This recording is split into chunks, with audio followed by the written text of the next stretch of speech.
Welcome back. We are at day 8 of the challenge, and here's your first calculation exercise for today. Okay, in this position, it's black's turn to move, and maybe your first thought might be, well, there's so few pieces here, how difficult can this tactic really be? Well, let's see. Use your calculation process and see if you can find a tactic here for black. Okay, so first of all, we had to see that white has this very obvious threat of capturing our rook. So we have to keep that in mind. And next, if we move on to the targets, pretty much all the white pieces are targets over here.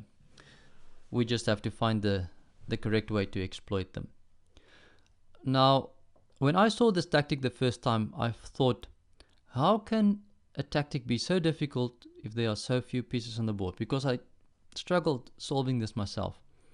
But there's a very interesting motive that comes into play here, and I'm going to explain it to you. The solution move here is rook to f4. Just by the way, you've probably noticed that knight takes bishop check doesn't work because we just lose the rook. Okay. Now the move rook to f4 does something very interesting. It creates two threats. We have this threat of rook takes rook, and we also have this threat of knight takes bishop. Now the question is, how does white deal with both of these threats? If he moves the bishop to safety, we capture the rook. If he moves the rook to safety, we capture the bishop. Okay, and here is the key. If he captures our rook, then we capture the bishop with check. It's a tempo move because white is forced to get his king out of check first, and then we capture the rook. And of course, after king takes knight, black is just winning the endgame here. He can either go with his king and get that pawn, or he can just run through straight away and get a queen. Okay, so if we just look at that again, in this position, black has this very interesting move, rook to f4, making two threats. One on this side of the board, threatening rook take rook, and on this side of the board is threatening knight takes bishop. And the key is that there's no good way for white to deal with both threats at the same time. Alright, so let's move on to our next puzzle. Okay, we'll go to visualize again, and this is an example from level 1. So you only have to visualize 2 moves. If you're ready, I'm going to click start. Okay, so black captured the bishop and the white knight captured the bishop back. So visualize these moves and then see if you can find a tactic in that position for black. You can pause the video to think about it. Okay, so in that position, the knight must be a target because it's undefended. The c2 pawn must be a target because the bishop and the rook both adds pressure on it. The king must be a target because it's on the same diagonal as the bishop, so it can easily be checked. And of course, both the rooks, actually, only the f1 rook is undefended.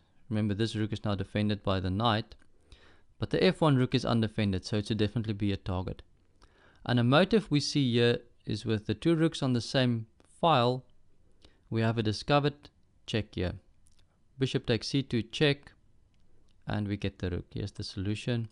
The position you have to visualize, and after bishop takes pawn check, knight takes bishop, rook takes f1, and we win material. At this point, I just want to remind you that even if it seems that I don't always follow the calculation process exactly, you should still follow it as closely as possible when you do the training. Remember, you are trying to improve your calculation thinking method. And when I explain the solutions, I only focus on the main points that you should have identified during your thinking process. I try to save time, not to make these videos too long, so I don't go into too much detail. I just show you what is necessary. Okay, so let's go on to our last example for today. And let's make it another one from Visualize level 2. So you have to visualize 4 moves in this position. If you are ready, I'm going to click start.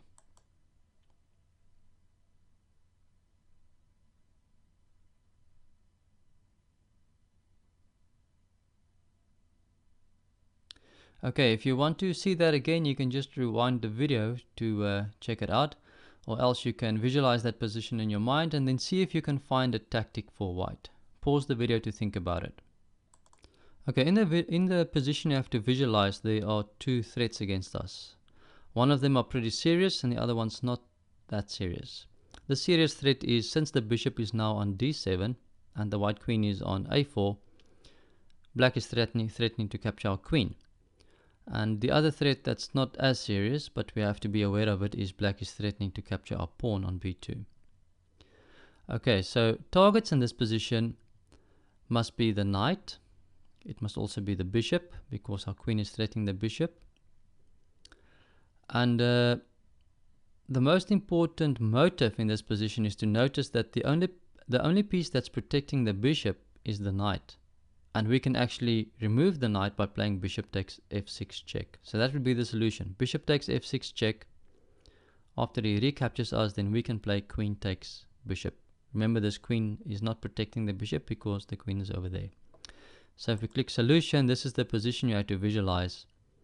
You can see the threat against our queen, the threat against our pawn, and then the solution. Bishop takes knight check. If bishop takes back, then we get the bishop that's now unprotected and we win a bishop in the process. Okay, so that was our calculation training exercises for today, and now we'll move on to the evaluation exercises. I'll see you there.